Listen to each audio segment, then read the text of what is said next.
They sold form recently for 100 million.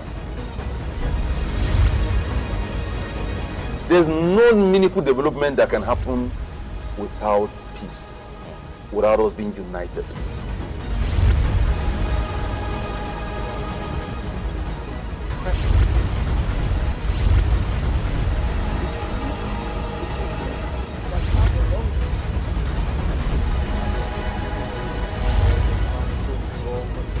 Arrest all unregistered vehicles.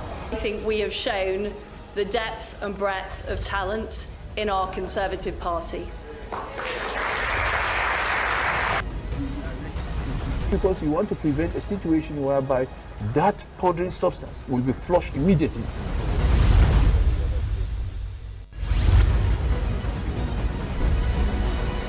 Tell you for a fact that this election is between. They sold form recently for 100 million. There's no meaningful development that can happen without peace, without us being united.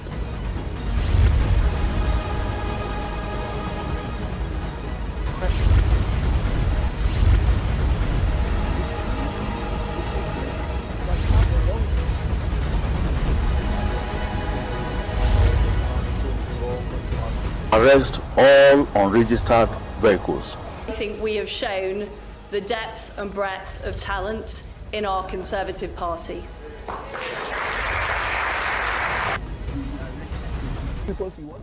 A very good morning to you. Thank you so much for joining us on a fresh edition of Straight Talk right here on Bright Television, the home of talk and entertainment. Don't forget that the program is basically designed to look deep into issues that affect Nigeria as a country and Nigerians as citizens. Welcome to the program. My name is AYOBAMI. ADEYEMO. Kindly follow us on all our social media platforms on Instagram, Facebook, and catch us live on YouTube. Make sure you get your TS TV decoder, channel 102 on TS TV Africa. There you can watch us more better. All right, let's kick off with some big stories in the media space this morning. All indications and all attention goes to southwestern part of Nigeria, Osun State to be precise, as the People's Democratic Party member and of course the governor of the state, the new governor of the state, His Excellency Governor Adeleke, has been making some drastic measures and moves to tackle whatever the challenges might be for his administration. Adeleke sacks 12,000 workers and enthrones 3 monarchs in just the first day of assuming his duty. APC has also tackled Adeleke and governor for sacking the 12,000 workers, and of course the lawmakers and the House of Assembly has also put Adeleke in check, saying that removing the name of the Osun State from the state of Osun to Osun State might not be as easy as possible. The governor of Osun State signing his executive order for sacking 12,000 workers, the monarch, and also the Osun State NEC chair has also justified his mission, saying that it's part of the opposition party to truncate his efforts in bringing Osun State to its destined land. Well, away from that, yes, there was another historical event as a legend was remembered in our great country Nigeria. 10th year anniversary, and of course remembrance of the former senator and of course governor of the father of governor of Kwara State, talking about Olushola Saraki. It was remembered yesterday, but one of the talking points it's about the speech delivered by the Kenyan prof, talking about Professor Patrick Lumumba. He mentioned a lot of things, and he talked about the leadership structure in Africa, the followership level in Africa, and how Nigerians and African leaders, especially Nigerian leaders, can get it right. At this point in time, we'll cross over to look at that part. When we return, we'll be looking at some important conversation as regards the People's Democratic Party, the preparations for 2023 elections, the impact of the victory, and of course which the People's Democratic Party is enjoying in Osun State right now. Don't forget the case is still in court, but how will it affect the 2023 elections? That will be our focus. But let's listen to the Prof himself. We'll be back shortly. Stay with us, please. Tell you for a fact that this election is between. They sold farm recently for 100 million. There's no meaningful development that can happen without peace, without us being united.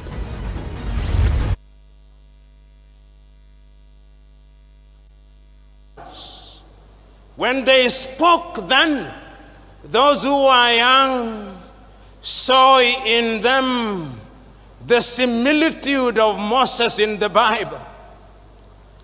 They thought of their leaders and saw their leaders as messiahs who would bedazzle latter-day pharaohs with miracles, who would liberate them from the Egypt of poverty and want, who would cause pillars of fire to stand between them and sorrow and want, who would part the Red Seas of tribalism and ethnicity, who in times of hunger would summon manna and quail from heaven.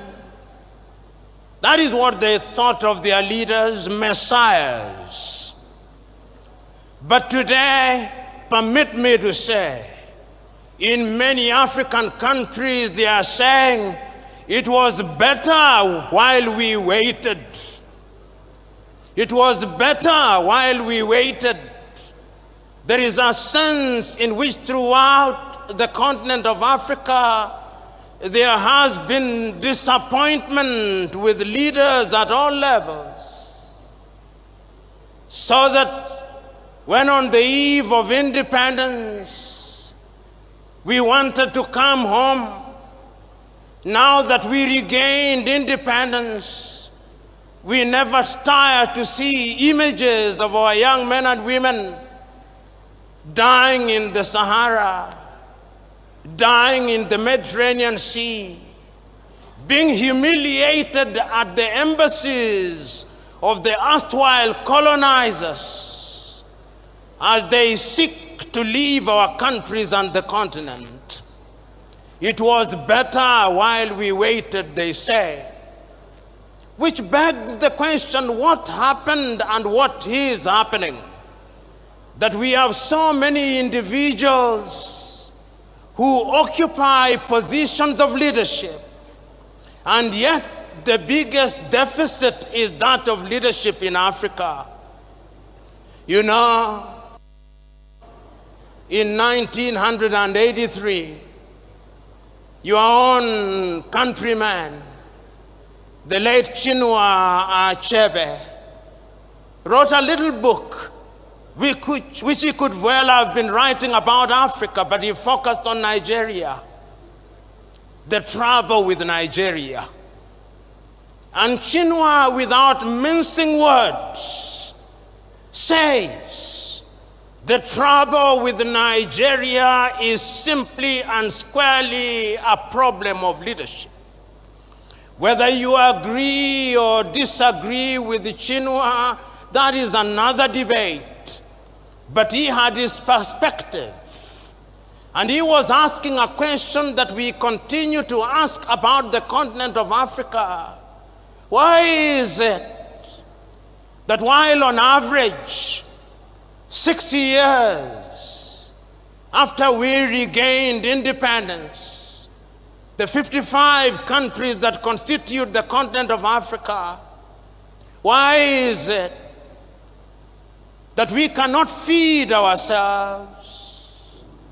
Why is it that we have no faith in our institutions? We have no faith in our hospitals.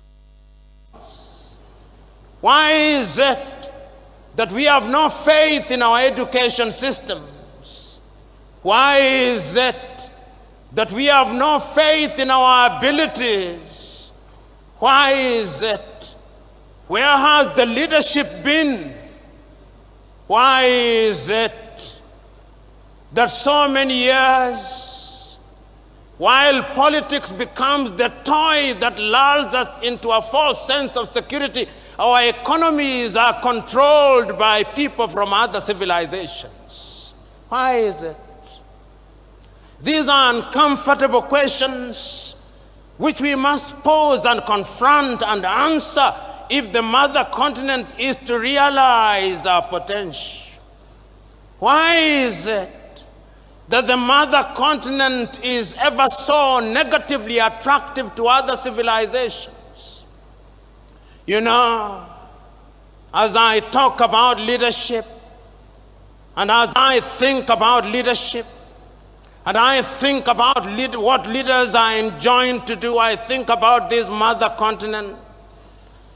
And many times, I see how our men and women in positions of leadership are being treated by other civilizations. And I said, oh God, where are our leaders?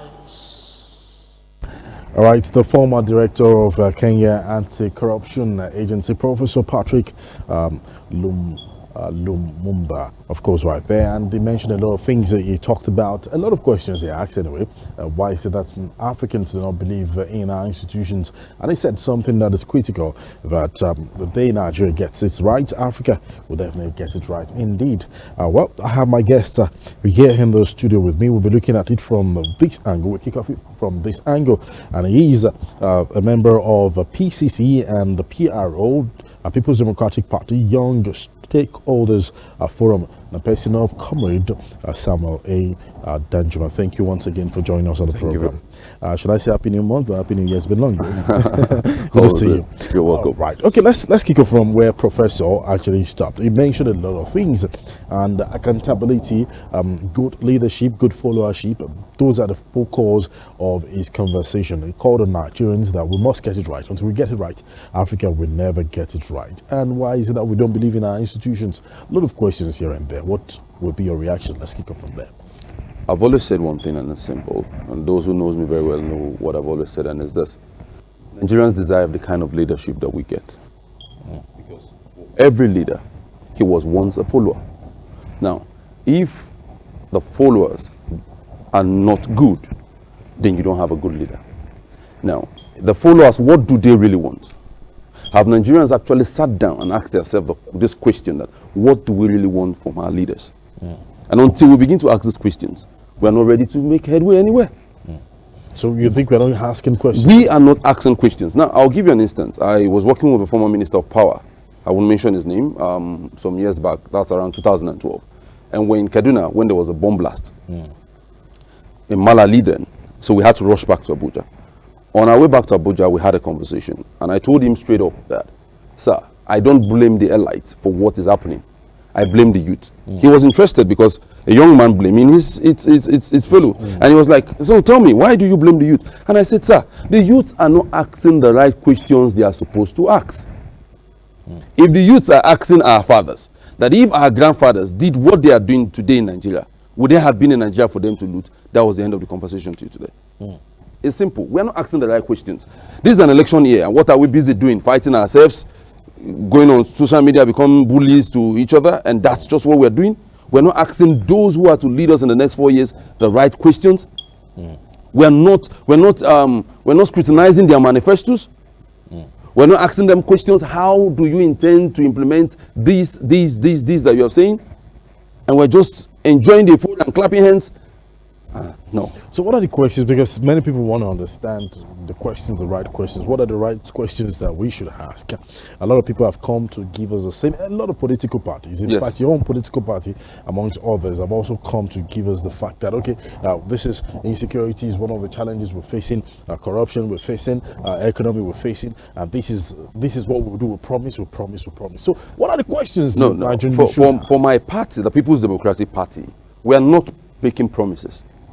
We have what we call our covenant with Nigerians. It's a document that every Nigerian should have now, the soft copy, and read through them. They are self-explanatories. Our goals are simple. Our targets are simple. Our principle has what we call the seed: security, economy, education, and devaluation of power. Simple. These are the basics that we need. Now, the question is, how do you intend to get this thing done? It is spelled out there. Well, a lot of questions, the seed and stories that, Nigerians are very, very interested in. And one of the story, like I rightly said, is how to get it right, how to get it solved. But let me say congratulations to you and your political party, People's Democratic Party, on the next move and the great move of the Osun State's victory. Thank you very much. +1 now to the PDP governors. We're now 14. We're now 14. Yes. Minus, there's still some 5. No. See. So what's happening to the G5? The G5 are leaders. There are people who have worked for the party. There are people who have been there for the party. No doubt about it. But one thing we, the young people, are saying is, it's enough. We have understand your grievances. We have understand where you're coming from.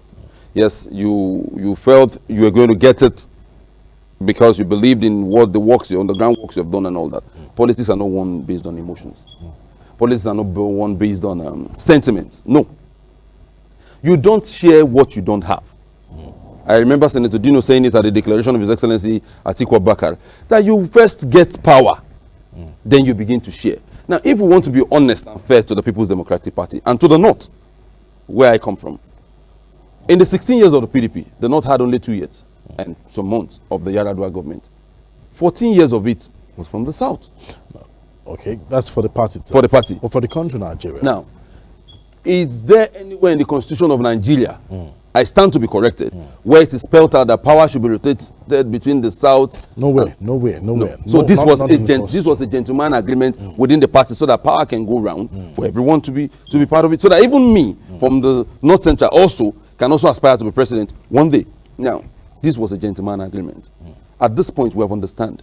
First thing is, you put your first 11 forward whenever you want to play a match and win.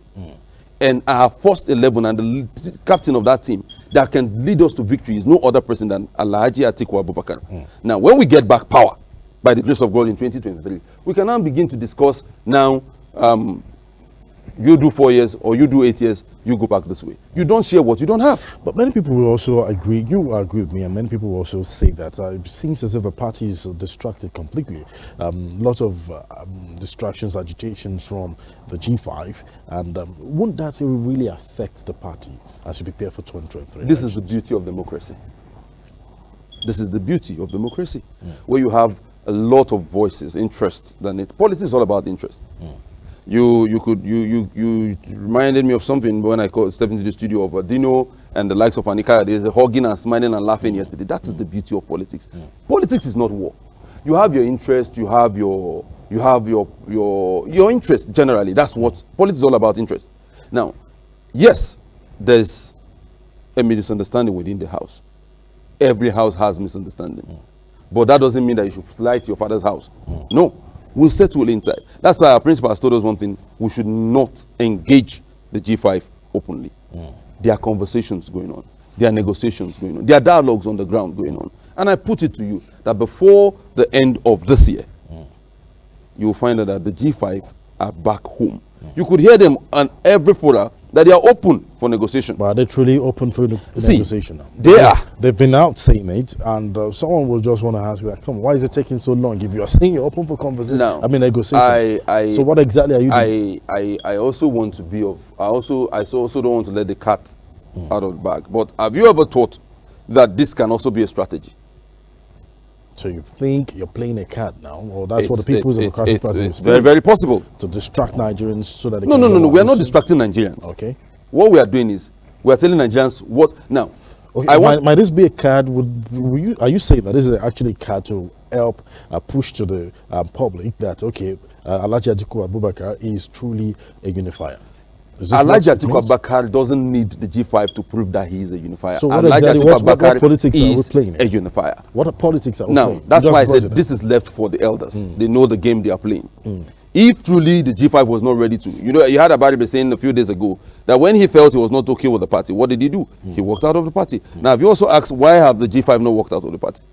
No. Well, for Seyi Makinde, he has a lot of things at stake, so he can't just walk out. Exactly. For even Governor Wike himself, he has sacrificed a lot for the party, so it's going to not be nice for him to pull out of the party. Okay. Along other Beautiful. So they all have interest in the party, and their interest is only protected while being in the party. So they will not, which I know my leaders will not do, they will not set the house that they have built on fire. No. Yes, there might be issues. I might not like what my father said because of about my younger brother, or I might not like what my father said to me because of, fine, we will settle in-house. We have, the beauty about PDP is that we have an in-house mechanism where we settle all our differences. And I put it to you, as we speak, there are negotiations and conversations going on. And before the end of the year, PDP will come out stronger than it has ever been before. And we are marching to the elections in 2023 as a united front, and we are coming back victorious at the end of it all. Well, you know, even the opposition party, they've used that point to also attack your party, saying that you called yourself, your candidate calls himself a unifier, but is that still on fire? Now, I just want to pick some of the things that the presidential candidate of the ruling party, Asiwaju Bola Ahmed Tinubu, mentioned while campaigning in Lagos State. He has said it over time, and is still saying that it's high time Alhaji Atiku Abubakar probably stop running, because he has been running for a long period of time. He also said that sacrifice as a friend, Shiwaju sacrificed a lot for Atiku Abubakar, and it's high time that he just pull down or step down for him to get this particular position. Responding to that, Alhaji Atiku Abubakar's team also says that he's a comedian. Your reaction, let me hear. Now, it took Abraham Lincoln how many years to run for president, to eventually become the president of the United States of America? Must it take us that long? No, I'm trying to, no, good. And he has, in history, been one of the best presidents that the United States of America has produced. Now, Alhaji Atiku Abubakar seeks partnership with the young people. It's time to give back.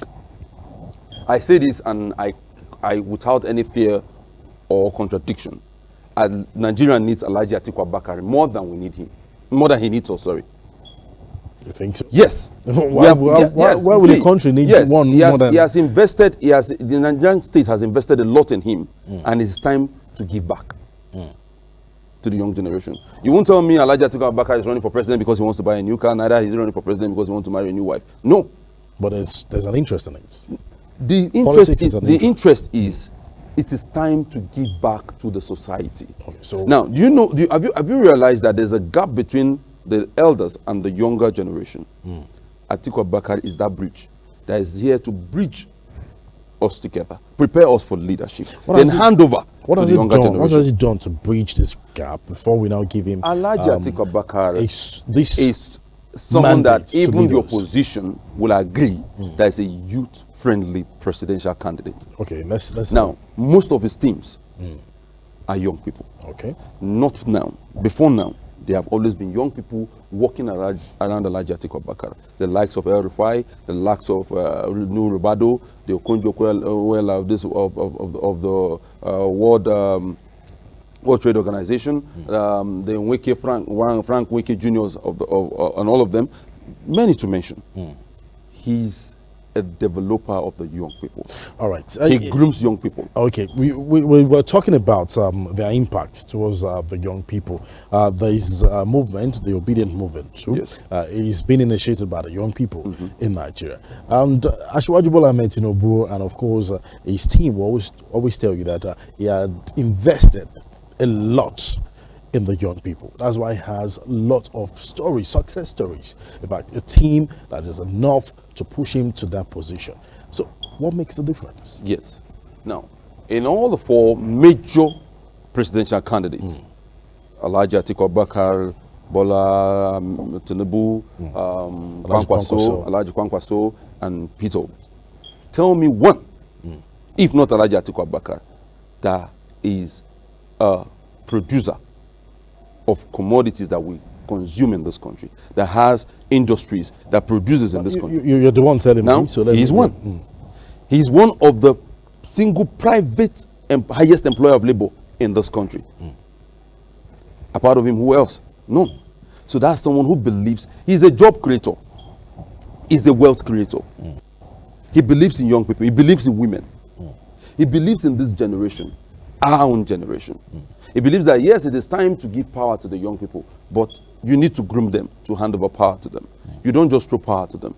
Like I told you when I got into the studio, 99% of the leadership of the PDP in my own local government are not up to 45 years. So it's That's power exclusive transiting from the old from the- now from to the the younger, okay. to the younger generation. That's what Alhaji Atiku Abubakar believes. For a young man like me to be in the studio defending His Excellency, his programs and his plans for this country, that shows that I have studied, I have understood who this man is and what he means for the young generation. You know, interesting, and of course, you're the PRO, the PDP Young Stakeholders Forum, and of course, a member of the PCC. And it's interesting that, you know, you have a lot of things to talk about, Alhaji Atiku, Yes. when it comes to impacting, you know, the lives of the young people. Now, as a vice president, what were the plans or what are the programs he actually executed in addressing the challenges of the young people? No. At least let's look at his record. One thing I want every Nigerian today to know is this. Many of those who are now the obedient people were not born even in 2000. What were the plans? Right? Actually? Now. So they don't even know who Alhaji Atiku Abubakar is. That's why I tell people, go and read more about this man. What was Nigeria before 1999? Remember, there were no institutions. PDP took over from the military administration, where it was all run by decrees. PDP built institutions. Alhaji Atiku Abubakar gave EFCC their first startup fund. Go and verify, let me use their language. Now, Alhaji Atiku Abubakar was the head of the economic team from 1999 to 2007. The impact was massive. The impact was massive. The engagement of the youth. The engagement of the youth also was the same thing. You know how many people became billionaires from the telecom sector reforms? You know the reforms in the banking sector? You saw a lot of reforms that were implemented by that government. And who was the head of the economic team? Alhaji Atiku Abubakar. What was the price of, what was dollar when they were in government? What is dollar today? What was our foreign reserve when they came into power? When they were leaving, what did they hand over? These were all, the debts were much. This man was able to superintend over our economic team with the help of Ngozi Okonjo-Iweala, which he brought into the system. And debts were forgiven. Nigeria was better for it.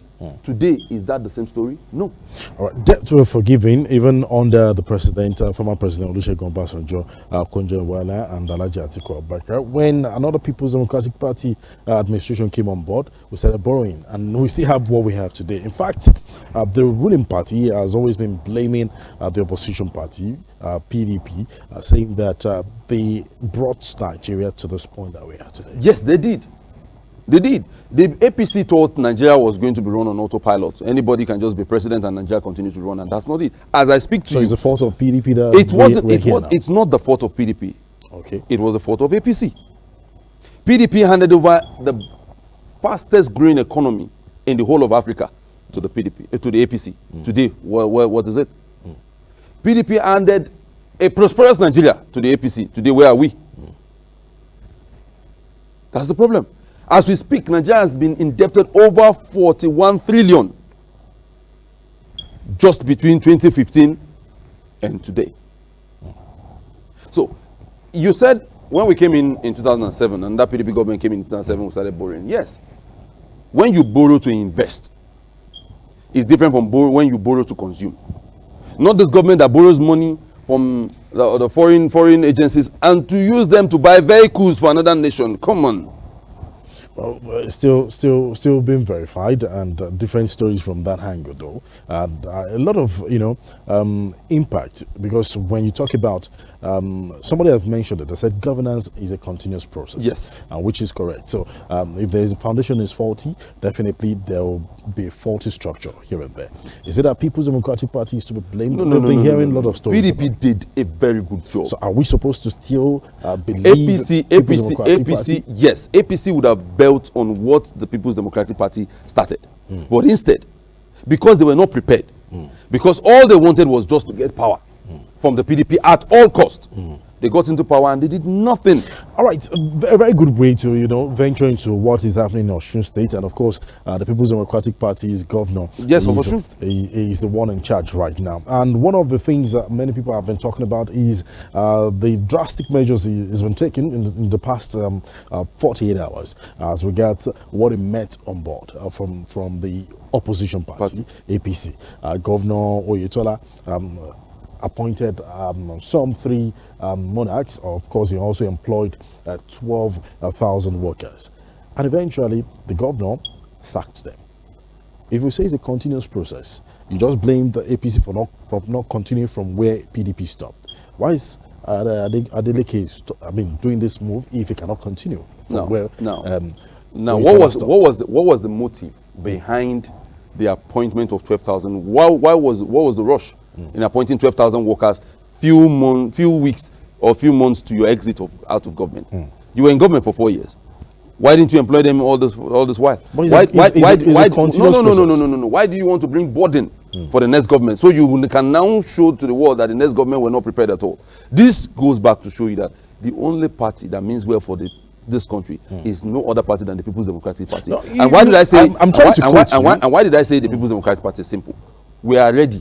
That from day one we get into power. We hit the ground running. We don't need to take 6 months to start thinking of who is going to be minister and who is not going to be. We are prepared. We are ready. Now, what His Excellency, the Governor of Osun State, is doing is perfect. And what is it? You don't create problem for the next government. If you had deployed those people and been able to pay them for the past 3 years, then we would have continued from where he started. Now you don't come and put burden on the new government just because you want to make a point. Why didn't he employ them? So for that, Oyetola was wrong, and our governor is doing the right thing for the people of Osun. So you think sacking them will now probably solve the problem of the party or problem of the state? Now, do you think some 12,000 persons are also being, taken back to that level of unemployment? Will you have preferred having 12,000 workers that we could not pay salaries?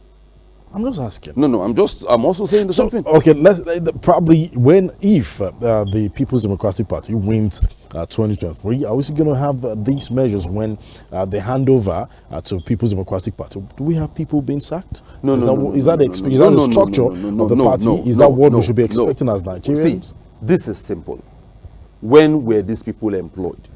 Few weeks to the exit of the present government. So if this administration employ new people, I'm going to expect why the rush? Why the rush? This administration is finding it difficult to pay workers' salary. And let's say by January or by March, this government decides to employ 100,000 workers. Come on. What were they doing for the past 7 years? But it's a continuous process. No. See, it's a continuous process. Government is continuum. It's whereby when you start a project, when you start a policy, when you start a program, you run with it. Like this government did when they came in. They continued with our real project that we started and completed it. Yes. That's okay. And they have the credit for that, for completing it. That's fine. But it's different from when if they had come in and decided to terminate those contracts, which were almost 85-90% completed, then we now have reasons to blame them for that. For that, fine. One other thing I want you to understand is, Oyetola did not do that because he loved the workers. Oyetola was bittered. You could see he was appointing permanent secretaries, he was doing all sorts of things. Why didn't he do that before now? Well, the case is still in court, so definitely we'll still see there is one credit I want to give to this government. I want to say, President Muhammadu Buhari, we thank you for signing into law the new Electoral Act. At least this will help us bring our electoral process to close to perfection at the end of the day. I wish Oyetola well, but if I were him, the little money he has, he should go and use it to start up his life, and instead of giving it to lawyers, because no matter where he goes to, up to Supreme Court or anyway, governorship election stops at the Court of Appeal, we'll come out victorious, because this was the mandate of the people. The people wanted a change in Osun, and the people got a change. So there's nothing Oyetola can do about it. The people wanted a change. The people felt, they remember the glory days of the PDP, and felt, no, it is time we have to go back. Well, indeed, we're still having a smooth conversation. I have my guest in the studio with me, Comrade Samuel Danjuma. He's a member of the PCC and, of course, the PRO, and he's the PRO of the Young Stakeholders Forum for People's Democratic Party. We'll go for a short break. When we return, we have more conversation. We'll be looking at insecurity, we'll be looking at all the challenges and the strategy of the Young Stakeholders Forum towards getting Nigerians to understand the manifesto of their principle. I'll be looking at that after this break. Stay with us, please. Tell you for a fact that this election is between. They sold farm recently for 100 million. There's no meaningful development that can happen without peace, without us being united.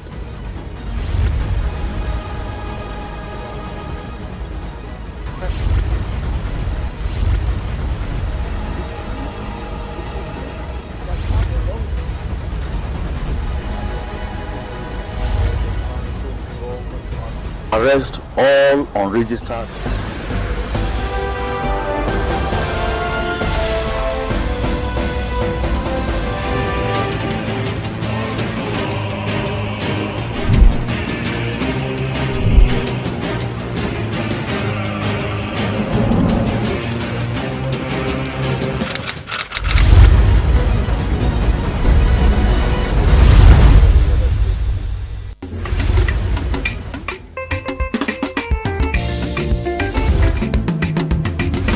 They happen for inside there, we.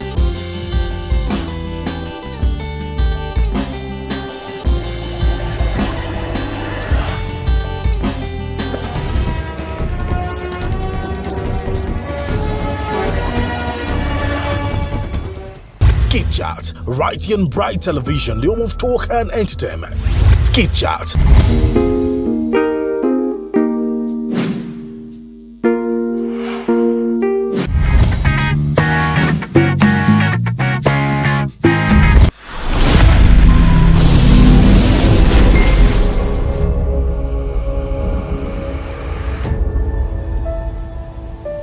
TSTV, connecting your world.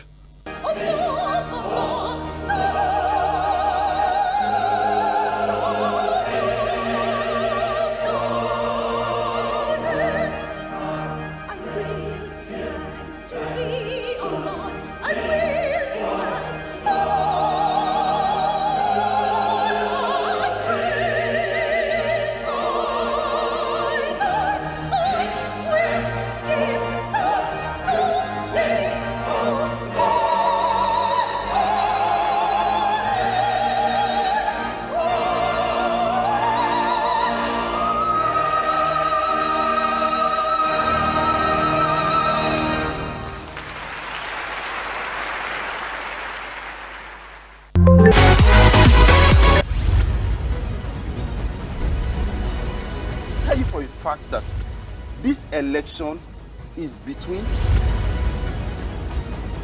They sold farm recently for 100 million. All right, glad to know you're still with us right here on Bright Television, home of talk and entertainment. Welcome to the program. Like we always tell you, you can follow us on all our social media platforms on Instagram, Facebook, and catch us live on YouTube. Make sure you get your TS TV decoder, channel 102 on TS TV Africa. That is where we are. You can watch us more on that platform. I see I have my guest in the studio with me, Comrade Samuel Danjuma. He's a member of the PCC and the National PRO of the People's Democratic Party Young Stakeholders Forum. Thank you once again for joining us on the program. You're welcome. Well, a lot of indications are showing that well, there is a fight against security or insecurity in our country, Nigeria. The federal government is trying their best to get things right at this moment. One of the things that the media aide of President Muhammadu Buhari, or the presidency, said is that President Muhammadu Buhari is going to hand over a safer Nigeria to the next administration. But revelation this morning, as the Daily is reported, says foreign NGOs and fintech firms linked to terrorism financing in our country, Nigeria. How do you describe that? What's your reaction to that? Let's start from that, looking at insecurity. I will be borrowing the words of His Excellency, the President of the Federal Republic of this country. And he said in 2015, was your life better than it was before 2015? If it wasn't, then vote for the APC.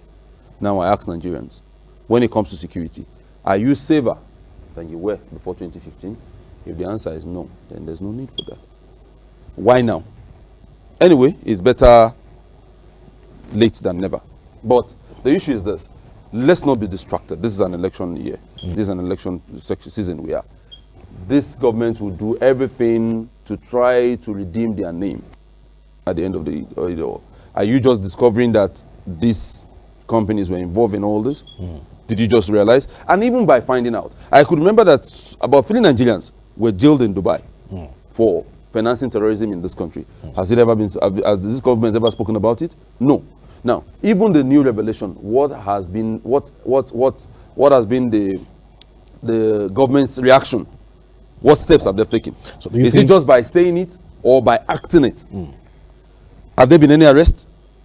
Have there been any questioning? Is it there in public domain? These are all political languages, my brother. It is security. There's some issues, or there's some communications, or there's some things that you might not be, made now, public. Yes, it is security. But do you think names of NGOs like these or tech like this should be mentioned and made public? Now, would that solve the problem? Yes, it should be mentioned. It should be made public. Do you think that will solve the problem? Yes, it will go a long way. How will it solve the problem? See, it will go a long way by if you don't cover sin. If you don't cover evil, it will stop. When people know that they will be held accountable for every action, being positive or negative, they will stop. So the best thing is, when you know you're not going to mention their name. There was a time when this government said that they are going to mention the name of corrupt Nigerians who stole our wealth. Till today, this 7 years down the line, no name has been mentioned. And corruption has continued striving.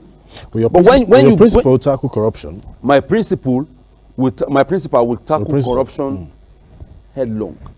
I told you earlier in the course of this program that the first takeoff fund for the EFCC was released by who? My principal. So his administration will tackle corruption? We will tackle corruption. Certainly we will. Now, tell me which administration brought EFCC? Which administration brought ICPC? It was the Olusegun Obasanjo and Alhaji Atiku Abubakar administration, 1999-2007. Tell me which of this government brought. Instead, they have watered down the powers of all these agencies. But some people have also accused that administration, saying that they used that to witch hunt some certain persons, not to really fight corruption. No. The number of convictions that we had on corruption cases within the 16 years of the PDP has not been seen anywhere. All right, let's look at the manifesto. This is the only government that when you steal and you decamp to their party, you become righteous. Are those people really fighting corruption? In the PDP, remember Chief Bode George was sent to prison. He was a chieftain of the party. We did not cover it. You remember the case of Bayelsa or Alamasi and the rest of them. But at that point, he was having issues with No. Let's not always colorate all these things with sentiment. No. Am I right? No. That was not the reason. The reason was that he had issues with former president. No, at that point. It's not because he had issues. Those issues, those cases were one of the reasons why he fell out with the former president. Because the former president believed in him so much and gave him those responsibilities, but he failed the former president. All right, let's really tackle this effectively. Vanguard newspaper also mentioned as part of the measures that the federal government is taking, says that 886 hadn't Boko Haram fighters to face trial. You recall that some of them have been going through some plans, which Nigerians have said, well, this is not the right way to go. But the federal government is saying that there will be prosecutions for 886 ardent Boko Haram fighters, and they'll be facing trial. Well, coupled with the fact that we have insecurity from every angle, kidnappings here and there, the measures that your principal will be taking, is it going to be different from what we are seeing? Yes, it's going to be different. React to the trial by this. Like I said earlier, these are all political statements. So you think this is actually political statement? You were in government for over 7 years. There have never been a conviction of any Boko Haram suspect. I stand to be corrected. Neither has any of them been put on trial for the past 7 years. At the tail end of your administration, because you want to win the sympathy of Nigerians, you are now beginning to try them. What does that speak? This shows these are all political. This government has never been serious, has never shown sincerity and seriousness in fighting insecurity in this country. A lot of people would disagree with you. Abuja has been attacked on different occasions under this administration. Under the PDP administration? Yes. Bomb blast at the start of this menace, security issue, yes, there were bombs. But the PDP administration did everything possible to restrict these people to just one local government. APC will tell you that this is what they did. Okay? No, it's there. So why the PDP did this. What's the difference between the PDP and the APC? That's what Nigerians The want. difference between PDP and the APC is PDP as a party that loves this country, that's passionate about the well-being of Nigerians. This is a party that believes in Nigerians. This is a party that puts Nigerians first. We don't come to tell lies. We don't come to say promises, to say things that we cannot do, things that are not realistic. We are a party that believes that Nigerians deserve to be called Nigerians. Well, for some Nigerians, they've said, well, for a good 16 years, People's Democratic Party have failed Nigerians, and this is the 7th year, going to 8th year. APC is also doing the same. Probably it's high time we just get another party and see how we can address. And some persons have also said, well, there's no difference between the APC and PDP. There is a big difference. There's a big difference between the PDP. Two players from different parties. There is a big difference between the PDP and the APC. Dino Melai and of course Femi Fani-Kayode, we saw their drama on the social media. They hugged each other at this particular event. What those two leaders just did was that. And they've been crossing from one political party to the other. Politics is not war. Dino Melai was in APC before he joined PDP. Yes. He was in PDP to APC, then back to PDP. Dino Melai left PDP for the APC. Fani-Kayode, same thing. Fani-Kayode, see, Fani-Kayode was a minister. No. See, even under this you don't compare Dino and Fani-Kayode. I'm just saying what is the difference between the parties? Because there's a great we've seen this man from this party cross to the other party. There's a great difference between the PDP and the APC. The PDP runs on ideology. The PDP runs on programs and policies that betters the lives of Nigerians. The PDP runs on reality. The APC doesn't. Now, I was talking to one of your staff while I was walking into the studio that the APC used the media to deceive Nigerians. We remember we had a presidential candidate of the APC then who was wearing all the attires in the country. When he's going to the south, he dressed like a southerner. When he goes to the west, he dressed like a westerner. When he goes to the east, he dressed like a westerner. But when he got into power, what did he tell us? He gave us the 97% and the 5% analogy, which has divided Nigeria between ethnic and religious line like it has never ever existed. So why should we believe any other person again? See, since this is the pattern. See, look at my principal is a pan-Nigerian.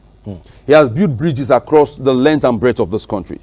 He has acceptance in every locality in this country. Atiku is a man that is accepted across the length and breadth of Nigeria. Atiku has interest in every part of this country. You know, a lot to be talked about, really, and I know time will not permit us to have, more of these conversations on that. But I'm still going to ask you a few questions. You said SEED, that is security, economy, education, and devaluation of power. Devaluation of power. Let me pick part of the E's, that is the education. ASU calling on the federal government to see how they can actually address this no work, no pay issue. If given the mandate, given the opportunity to roll out country Nigeria, your principal, how will you tackle the challenges that education is facing right now? It affects your constituency, that is the young people that you represent. When my principal talked about the federal government has no business with the tertiary institutions, Nigerians took it out of proportion. Now, why not give these universities back to the states? To the states? Yes. And also create an environment for private sectors also to strive and build more schools also. We have then by that doing also, the prices will come down. We have private sectors in Nigeria today. Yes. We know the prices. We know the amount of the tuition fee from different private schools. What is the cost of diesel?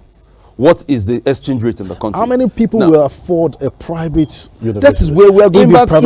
If the government has created an enabling environment, a playing field for everyone to strive, this will not be there. You don't expect an institution who runs on diesel, that he buys over 800 naira per litre, to now bring down school fees to how much? They are also in business to make profit.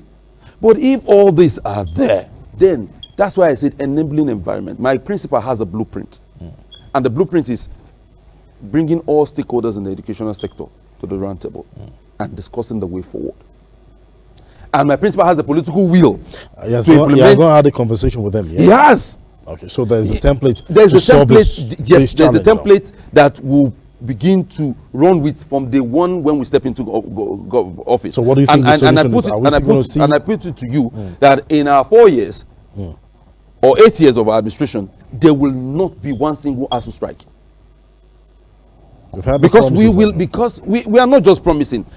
We have what we call the covenant with Nigerians. Is a workable plan that everyone who believes in this country will key into. And I put it to you, in 4 years, Nigerians will be glad and happy for it once again.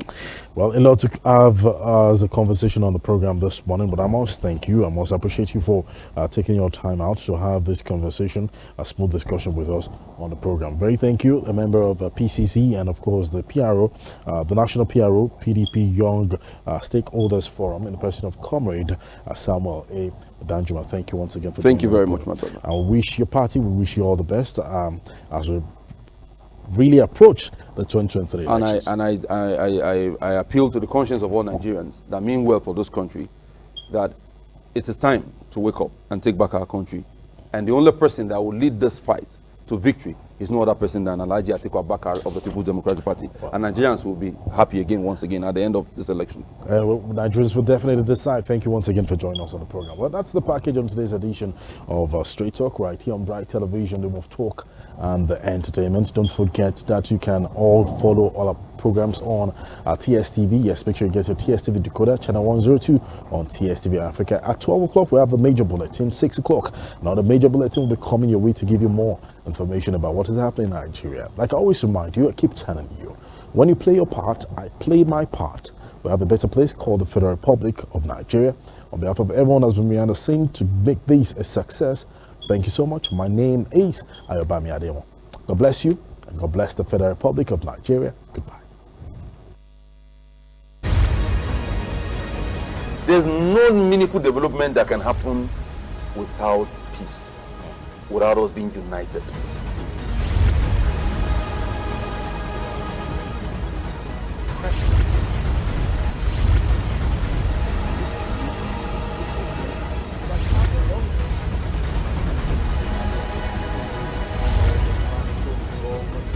Arrest all unregistered vehicles. I think we have shown the depth and breadth of talent in our Conservative Party. Because you want to prevent a situation whereby that powdering substance will be flushed immediately.